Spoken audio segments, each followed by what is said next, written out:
probably the best stand-up in the racket. He's funny. Did I say that twice? Oh, good. Well, he is. Here he is. Personal favorite of mine. This guy, among the new comedians, is young and gifted. Very much. You look great. That's all we need, another bright new young comedian. Good friend of mine, a wonderful comedian. Please welcome my old buddy, Tom Dreesen. Dreesen. Tom Dreesen. Tom Dreesen. Here he is, Mr. Tom Dreesen. Tom Dreesen. And to this day, people say, "Who's Tom Dreesen?" It was a great start.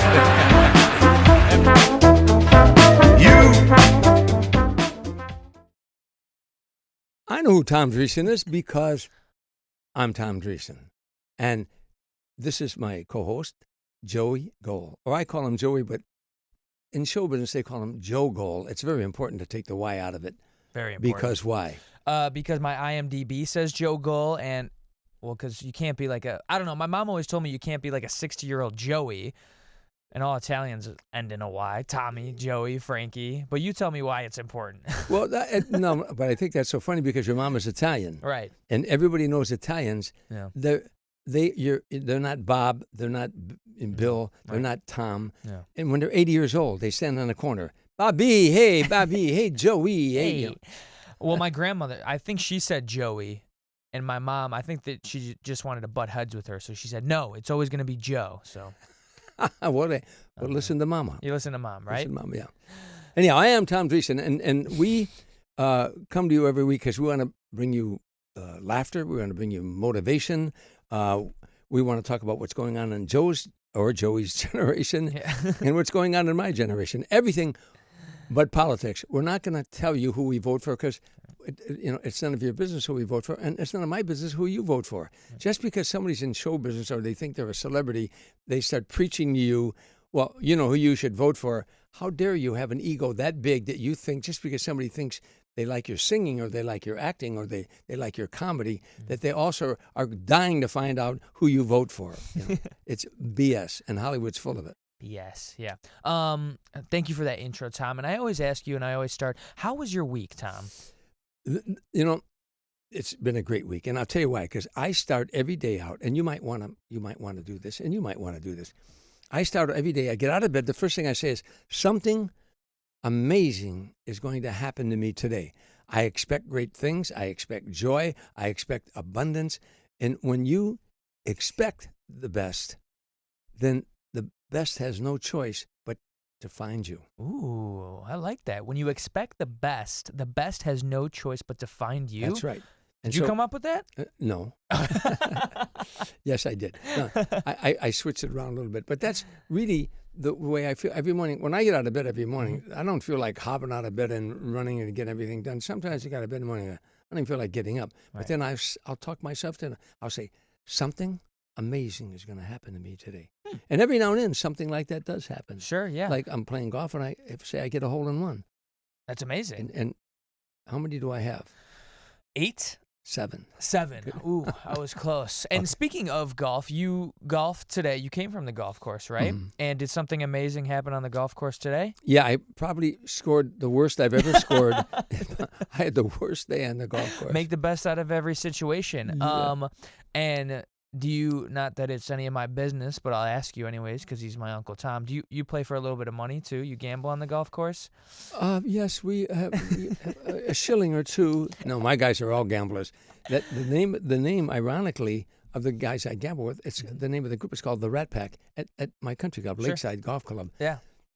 And that was called that long before I ever was in show business. Sure. But way back in the Humphrey Bogart was a member there. Yeah. And Frank Sinatra. And then so they called this group that got together like 20 guys every Saturday or 25 guys that gamble. Yeah. And it's called the Rat Pack. And through the years the increments have gone up higher and higher Yeah, and higher. right. Because of inflation. You know? Yeah. So my one buddy says, we're not gamblers, we're golfers. I come here to play golf. I said, okay, then tomorrow we're coming here with our 15 guys. We're not going to bet any money at all. We're just going to play for the love of the game. Yeah. And 14 guys said, I ain't coming. I Yeah, ain't showing right. up. They're automatically busy, right? Yeah, and they're gamblers. And they're gamblers. Were you always kind of like a gambler in life, even at Vegas or just anything?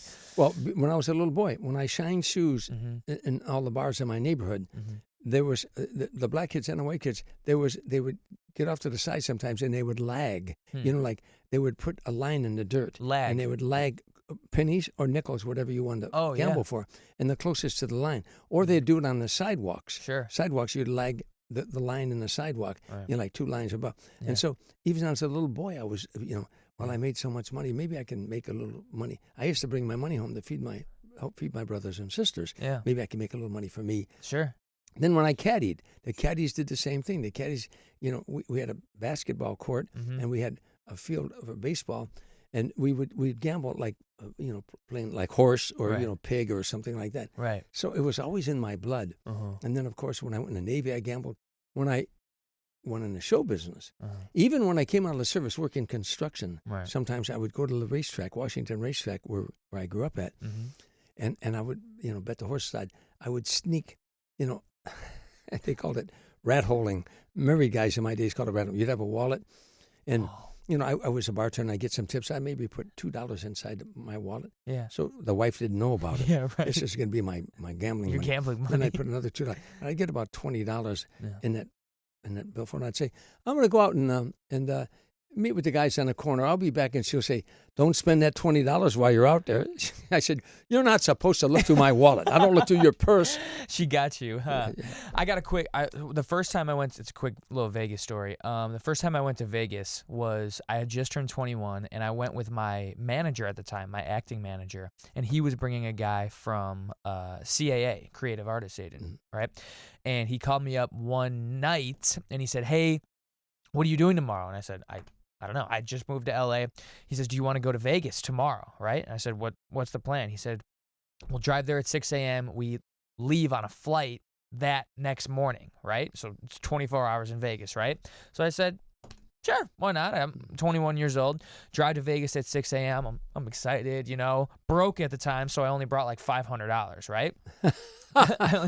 For you folks out there, that only $500 for this. Well, people say you got to bring a minimum of $1,000 to Vegas, but I'm only bringing $500, right? We're staying at the Bellagio, right? Which is like, oh, the Bellagio, the fountain and whatever.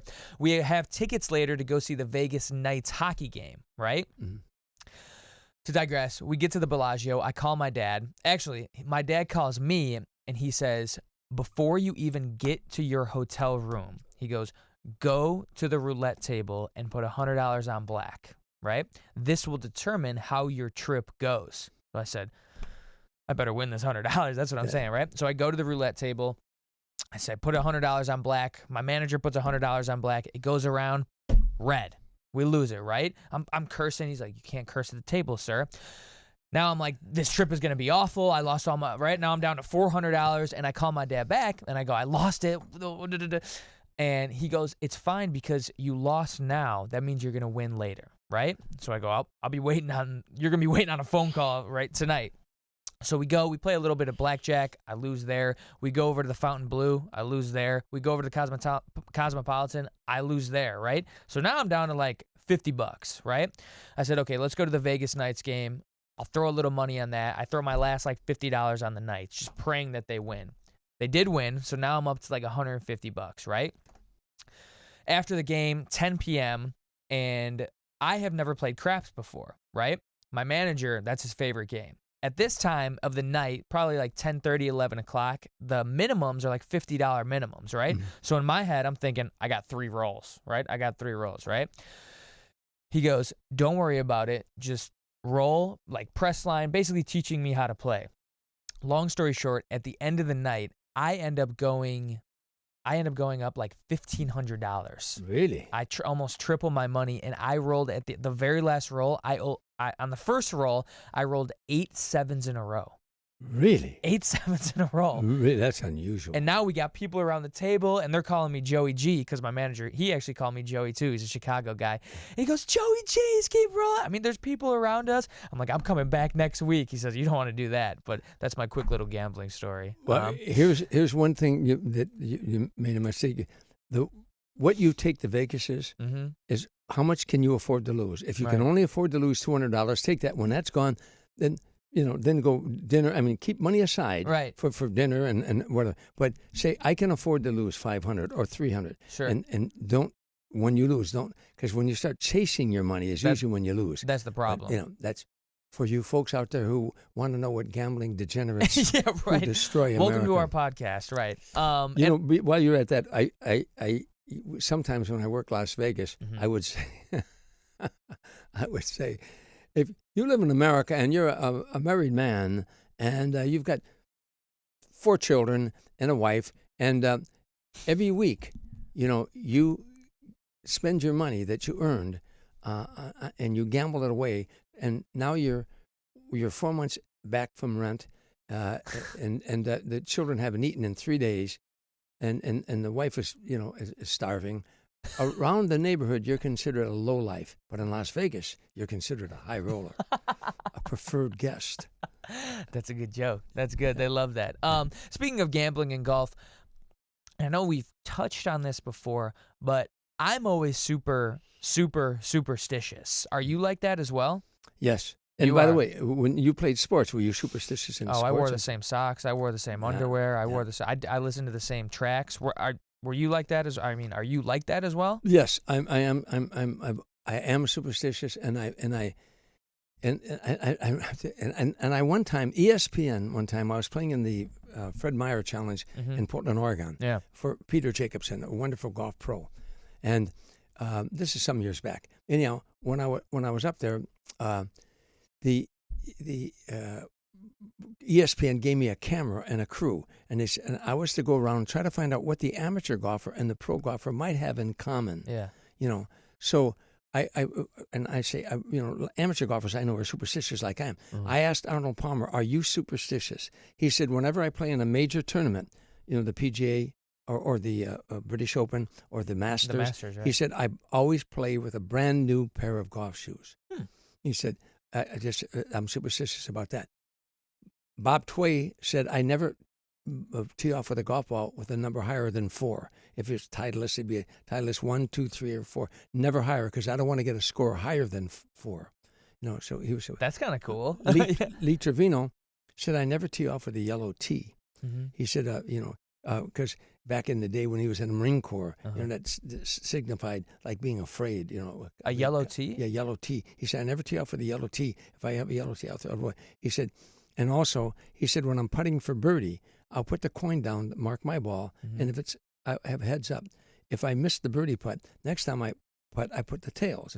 Next time the heads, until I make my first birdie, and from that time I leave that coin just like it is. And then you keep it, yeah. Now, they all had superstitions. About a month later, I'm playing in the Milwaukee Open, up in Milwaukee, of course, and I'm playing with a guy named Gary Hallberg. Was a young golfer, a nice guy, and I told him this story, and I said, "Are you superstitious?" He said, "No, it's BS. It's all BS." He said, "I find it ridiculous. That's stupid." He said, "However, I won this tournament last year, so this year I'm staying in the same hotel in the same room." And you asked him, "Are you superstitious?" Are you superstitious? Yeah. And you have so many, because you've told me personally about so many golf tournaments that you've played in with not only golf pros but other athletes as well. Correct? Yeah. I know personally, because I was a baseball player and a football player, but baseball mostly, that baseball players are beyond superstitious. Did you play with any ball players that were superstitious? Well, yeah, on the Celebrity Players Tour that I played on for 12 years, it was called the Celebrity Players Tour. It's basketball, baseball, football, hockey, tennis, and show business people that are 10 handicap or below. So it was Johnny Bench, Mike Schmidt, Mario Lemieux, John Elway, Dan Marino, Michael Jordan. Oh, all these top athletes. Wow. Yeah, well, we had 42 Hall of Famers. In show business, it was me, Matt Lauer, Brian Gumbo, Smokey Robinson, Frankie Avalon played. Jack Wagner was probably the greatest celebrity golfer that ever lived. Wow. Of all of them, he was really a great celebrity golfer. And anyhow, and they all have superstitions. But to me, the fun of being on that tour was not... it was like that I'm in an arena and I'm competing with the greatest athletes who lived in my lifetime. Yeah. If you'd have told me when I was a little boy that I was going to do that, I'd say, how could that possibly be true? But the fun was after the round of golf, we all hung around the locker room, and they would tell stories that would just, as a sports fan, I'd say, God, I wish there was a camera there, because these guys were telling what really happened. Yeah. So many. One of the stories I love, because, the meanest guy that I ever knew in football, and the most sweetheart of a guy, was a friend of mine, Dick Butkus, which I'll tell you about him later. But the meanest guy in baseball, I always thought was Bob Gibson or Ty Cobb. Ty Cobb, everybody talked about how mean he was in baseball way back before my time and before. anybody probably listening time. Yeah. But he would sharpen his spikes so that when he slid into second base, if you got in his way, you'd get a gash. He was a mean, No kidding. a mean guy. However, Bob Gibson, the pitcher for St. Louis. The pitcher, Bob Gibson. Bob Gibson. Mike Schmidt said when he was a rookie, he said they brought him up. He said he was a rookie. He said he pinch hit. Mm-hmm. Like in one game he pinch hit, and he hit a home run off of Bob Gibson, and that won the game. Oh. The pinch hit. He said it was in the bottom of the ninth. He said when he was rounding the base, and Gibson was just staring at him, like he really wanted. And he didn't. He was a rookie. Yeah. 3 weeks later, they play St. Louis. This time, Mike is in the lineup, Sure. a regular in the lineup. Mike doesn't know. Mm-hmm. Bob Gibson had a rule. If you got 2 hits in a row off of him, you went down. He'd throw a 95-mile-an-hour fastball, not at your head, not at your knees, in your rear end. Right in, smack you right in the ass. All the baseball knew that. Yeah. Mike's a rookie, and he didn't know that. So Mike comes up the first time, and he caught one off the end of his bat. It scribbled like almost through Gibson's legs, but they gave him a hit on it. Mike got on first base. Yeah. Now, the next time now that's 2 hits in a row. That's it. Mike doesn't know, but the whole dugout knows. Both sides know. Yeah. And his whole team is all on the edge of the dugout. And Mike's thinking, isn't that wonderful? Yeah. He said they're supporting me because I'm a rookie. He doesn't know he's going down. He's going home with a 90, He said Gibson caught him in the rear, and he dropped to his knees. And he said he was limping to first base. And he said, I'm sorry, Mr. Gibson. I won't let that happen again. Oh, my gosh.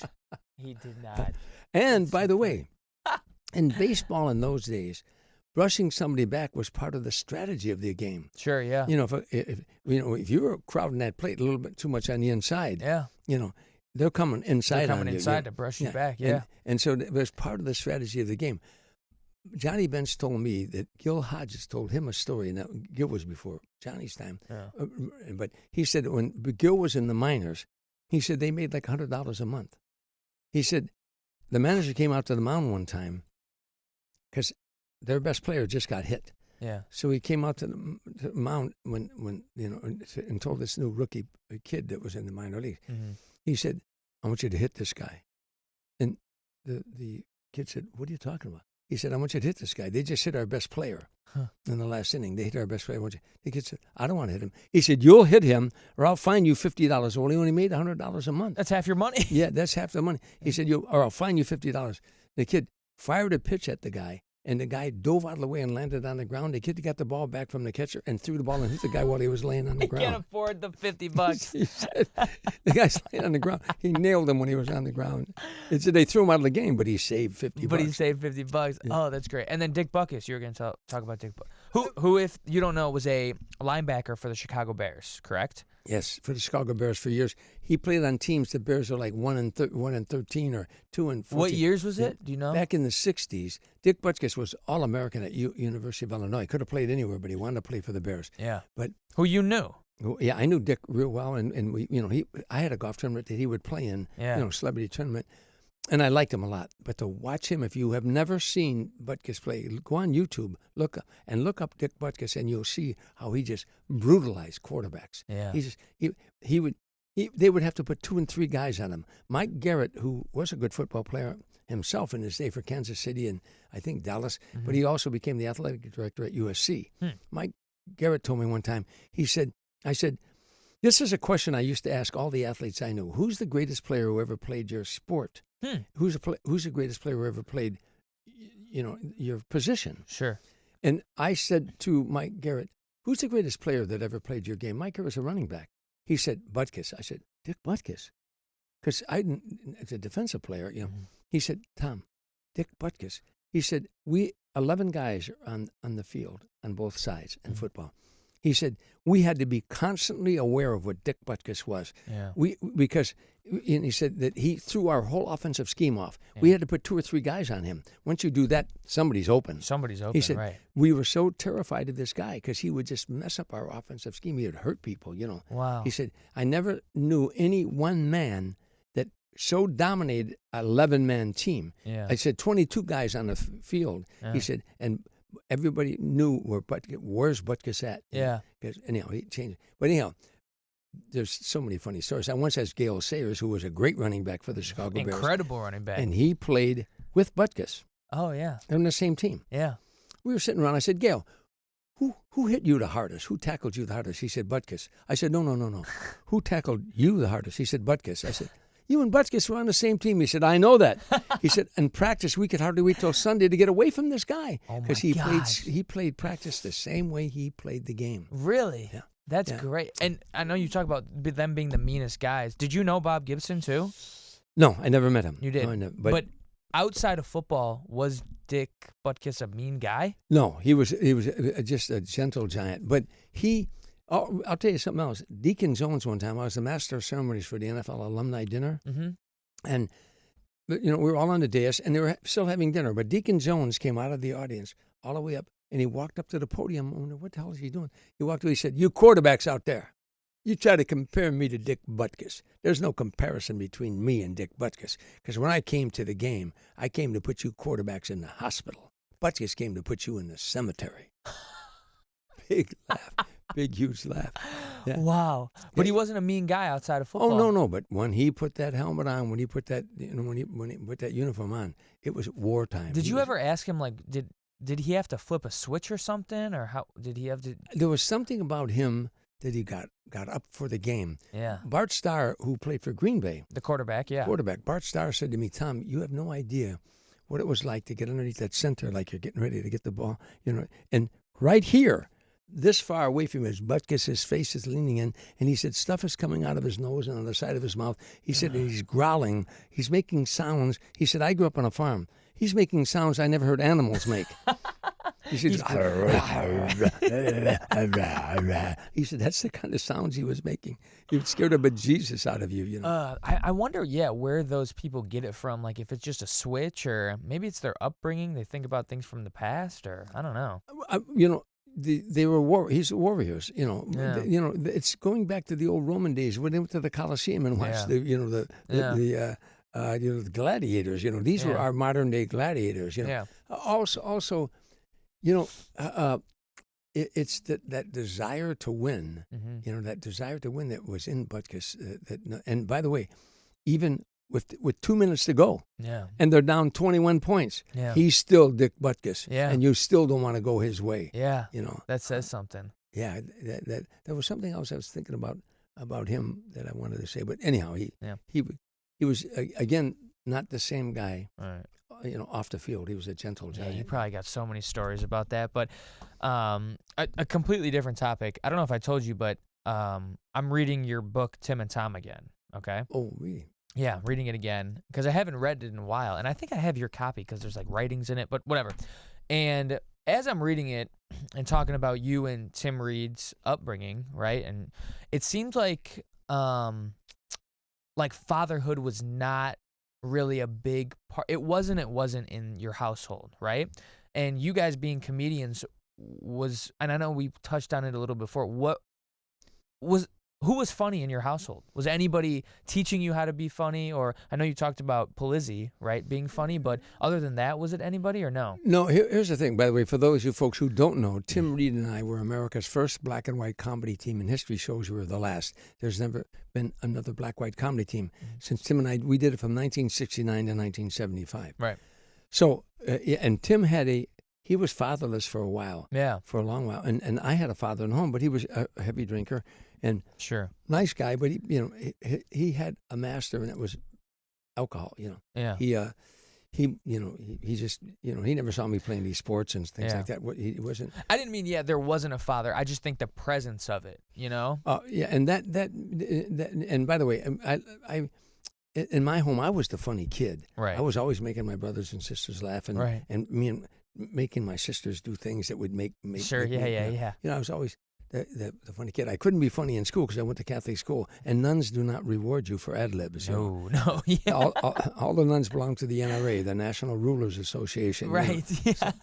So but I made a vow that as a comedian, before I was ever a comedian, I like to make my kids laugh. Yeah. But what good are you as a father, as a comedian, if you couldn't bring that same laughter you seek and outside of your home, that you couldn't bring that same laughter into your home? Sure, yeah. And ever since the kids were little, I always tried to make them laugh.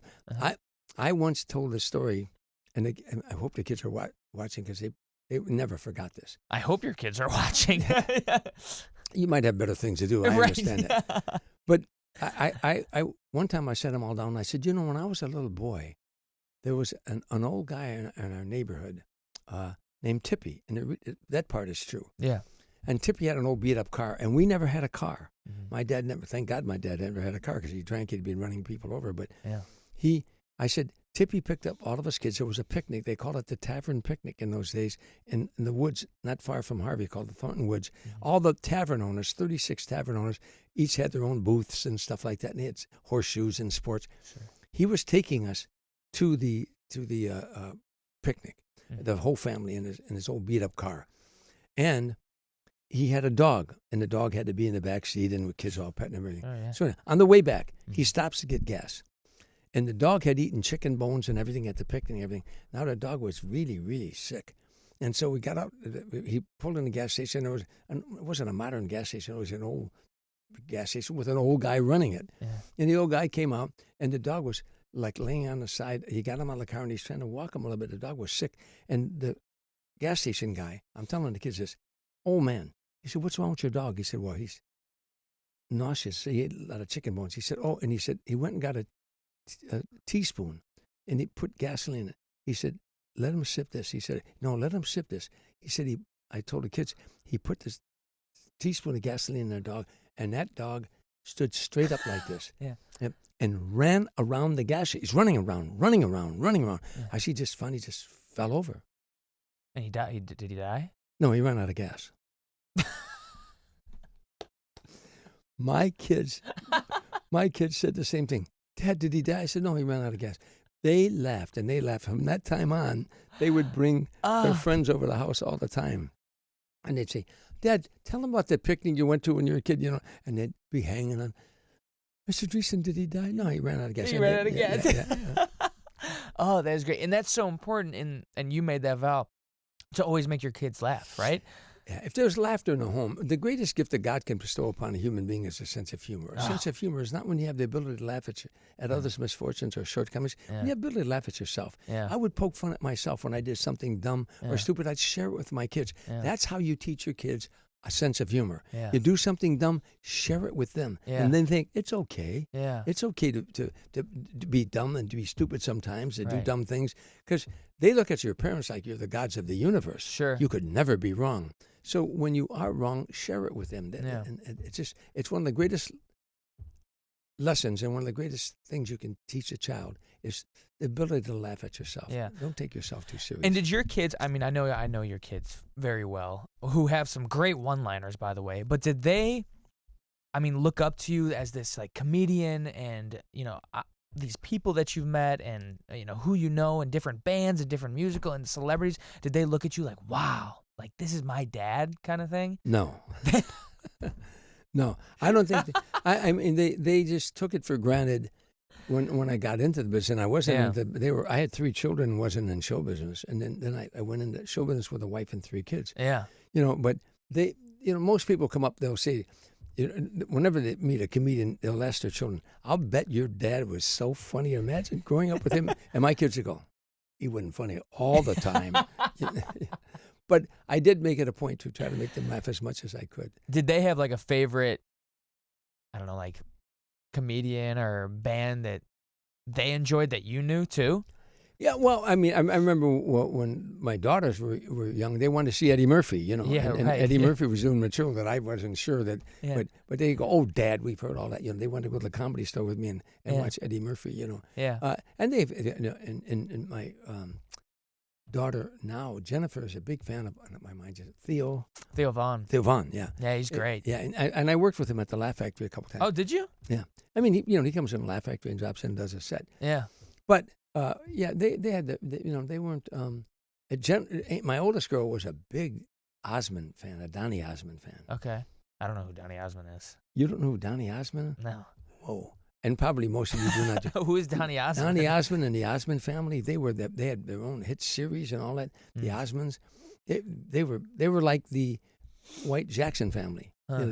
Michael Jackson was not a lone singer. No, he sang with his Jackson whole family. 5, right? Jackson 5, yeah. and the Osmond family they were all talented people. Yeah. And Amy, I don't know if I ever told you this story. It's a great story. My daughter Amy's a big Donny Osmond fan when she's a little girl. And in the magazine, it said, do you want to talk to Donny Osmond? Now, she had Donny Osmond's pictures all over her wall. Really? You want to talk to Donny Osmond? Call this number. And, it was a recording. Hi, Donny Osmond here, and blah, blah, blah. I come home one day, and in those days, those like long-distance calls or something. Yeah. And Amy says, Dad, I need to talk to you. I said, what? She said, I read in the magazine I could talk to Donny Osmond, and so I'm going to be charged with this phone call. She said, I could talk to Donny Osmond, but it was a recording. She said, I am Donny Osmond. I said, well, one call. She said, Dad, I called 13 times. No. I said, 13 times? But she said, I kept thinking he was going to pick up.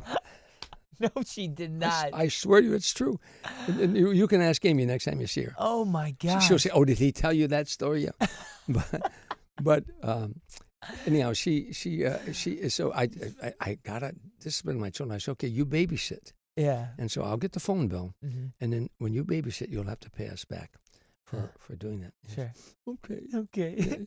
Yeah. Oh, that's great. What is it? It's the story when I know Amy and Jen love it, where it was like flamey or what is that story? Oh, when they were little kids, I would always want to tell them a story that had a moral at the end of the story. Sure, yeah. And so I would tell them about these three children that lived. See, we lived in Harvey, Illinois, and these three children. I said, once upon a time there was a town called Flarvey, and I put a FL in front of it, Flarvey, and they're listening. And I said, anyhow, and there were three children, Flamey, Flammy, and Flanifer. They're going. Wait a second. and what it was the parents told them, whatever you do, don't go into those woods. And then the children did go in the woods, and they were and and one time their little cousin was over. Her name was April. Anyhow, so. I said, and they had a cousin named Flapril. Yeah. So I was saying, and the father was so worried, he was yelling into the woods, Flamey, Flammy, Flanifer. And April, she goes, Flapril. I mean, I know. I used to just do any nutty thing I could to make them laugh. That's the best. And those are, you want to talk about like audiences. Those are smaller audiences right there, which I can relate to because I've gone in front of my, parents, and I have a stepsister, and I've taught them how to do yo-yo, or I've taught them comedy, and the biggest audience that I've done was 300 people with you at the Laugh Factory in Chicago, actually. Oh, that's right. I remember that. That was, and I'm sure you're, how many you've done the largest audiences in that realm, is it? 300? Thank you for narrowing down my career. Sure, yeah. No, I actually, obviously. To my question, what's the smallest and what's the biggest? Audience that I've been Audiences, yeah. Obviously, the biggest was 40,000 opening for Frank Sinatra in Hawaii. 40,000 people with big screens out there, and almost everywhere we went in arenas, 20,000 people. Yeah. Opening for Frank Sinatra. 40,000. Yeah. That's like a town. Yeah, I know. I always tell the story about the smallest audience I worked in front of. I said I'd done a couple Tonight shows, and I got booked in Des Moines, Iowa, and I'd never worked in Des Moines, Iowa. It was a 360-seat theater, and it was sold out when I was coming there. But they had the worst snowstorm in Des Moines, Iowa. In Iowa that they have had. The worst snowstorm was a blizzard, just terrible. It would take you like 10 minutes to go from the hotel to the theater. Yeah. It took 45 minutes. Blizzard. And when I got in the theater, only one man showed up, a farmer. And I told him, I said, sir, thank you very much for coming, but I see no need to do the show. Yeah. And he said, son, I don't know anything about show business. I'm a farmer. Only thing I know is if I'd loaded up a wagon load full of hay and to feed a herd of cattle, and only one cow showed up, I would have fed that cow. And I said, wow, the old man is right.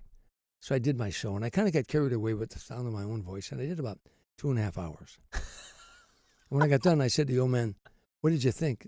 He said, son, I told you, I don't know anything about show business. I'm a farmer.